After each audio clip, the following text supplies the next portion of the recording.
శ్రీమాత్రే నమః.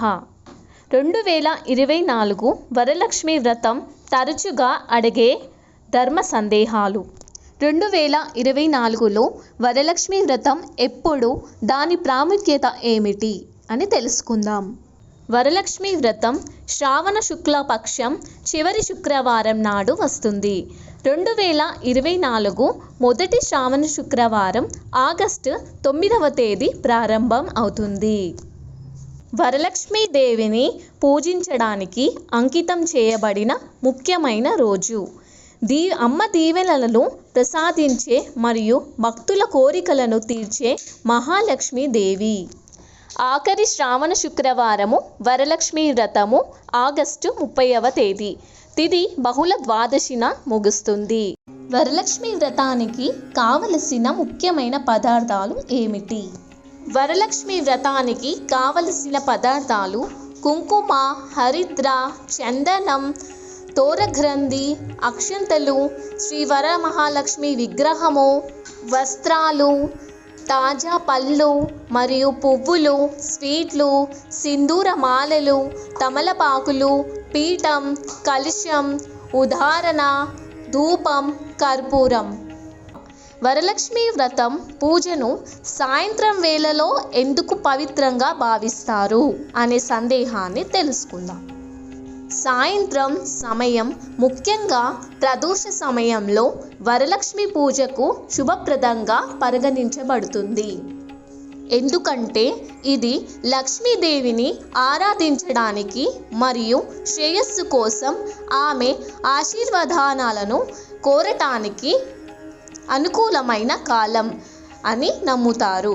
పెళ్లి కాని అమ్మాయిలు వరలక్ష్మి వ్రతం చేయవచ్చా అనే సందేహాన్ని తెలుసుకుందాం.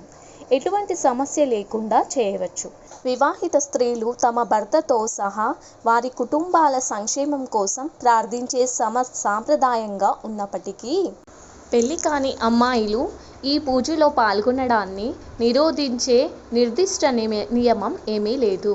వాస్తవానికి పెళ్లి కాని బాలికలు మరియు మహిళలు తమ స్వంత సంతోషం, సంపద మరియు రాబోయే వివాహాల కోసం, లక్ష్మీదేవి ఆశీర్వాదం కోసం అనేక గృహాల మరియు సమాజాలలో వరలక్ష్మి వ్రతం ఆచరిస్తారు. ఒంటరి వ్యక్తుల విషయంలో కుటుంబం శ్రేయస్సు నుండి వ్యక్తిగత ఆశీర్వాదాలకు ప్రాధాన్యత మార్చవచ్చు. వరలక్ష్మి వ్రతంలో ఏ రంగును ముఖ్యంగా ధరించాలి?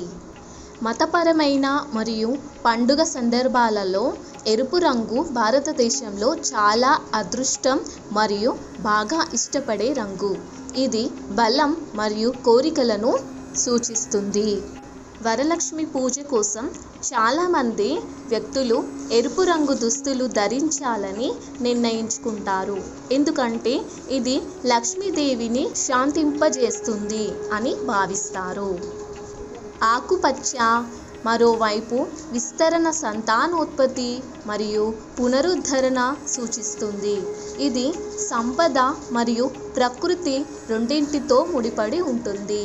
ఆకుపచ్చ రంగు డబ్బు మరియు సమృద్ధిని ఆకర్షించడానికి అదృష్టం అని భావిస్తారు.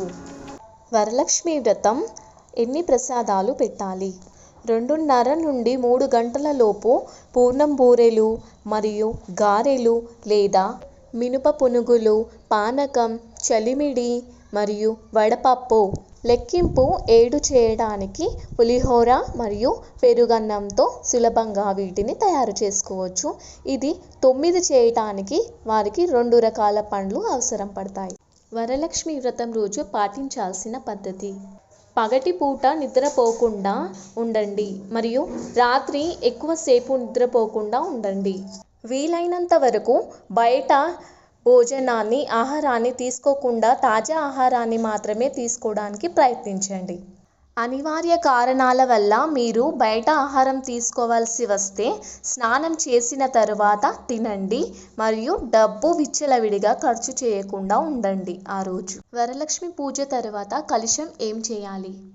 పూజ పూర్తయిన తరువాత కలశంలోని నీరు మరియు బియ్యము ప్రవహించే నీటిలో లేదా నదిలో పోయాలి. ఇంకా చెప్పాలంటే కలశంలోని నీళ్లు మొక్కలకు కూడా పోస్తే మంచిదే. కలశంలోని బియ్యము పరమాన్నం చేసి అమ్మవారికి వచ్చే శుక్రవారం రోజు పూజ చేసి పరమాన్నం నైవేద్యంగా పెడితే సరిపోతుంది. వితంతువులు వరలక్ష్మి పూజ చేయవచ్చా? ఈ పూజ సమయంలో భక్తులు లక్ష్మీదేవి నుంచి సంపద మరియు ఆరోగ్యాన్ని కోరుకుంటారు కాబట్టి వితంతువులతో సహా ఎవరైనా వరలక్ష్మి పూజ చేయవచ్చు. వరలక్ష్మీదేవిని ఏ దిక్కున ఉండాలి? లక్ష్మీదేవి ఫోటోను ఉంచడానికి ఉత్తమమైన ప్రదేశం మీ ఇంటి ఈశాన్య మూలలో ఉత్తరం లేదా తూర్పు భాగం. దక్షిణం వైపు లక్ష్మీ చిత్రాన్ని ఉంచటం అరిష్టంగా పరిగణించబడుతుంది. ఇది మీ ఇంటికి దారిద్ర్యాన్ని తెస్తుంది.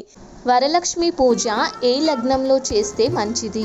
జ్యోతిష్యం ప్రకారం లక్ష్మీదేవిని పూజించడానికి అత్యంత సరియైన సమయం స్థిర లగ్నం సమయంలో పూజ చేస్తే చిరకాలం ఐశ్వర్యం చేకూరుతుందని నమ్మకం. కాబట్టి స్థిర లగ్నం ప్రబలంగా ఉన్నప్పుడు, అందుకే పెద్దలు రోజులో 4 పూజ సమయాలను ఇచ్చారు. వరలక్ష్మి కలశం ఎప్పుడు తొలగించాలి? పూజా కర్మ తర్వాత పునర్పూజా కలశం తొలగింపు. చాలామంది శుక్రవారం రాత్రే కలశాన్ని తొలగిస్తారు, కానీ శనివారం ఉదయం కలశాన్ని తొలగించాలి.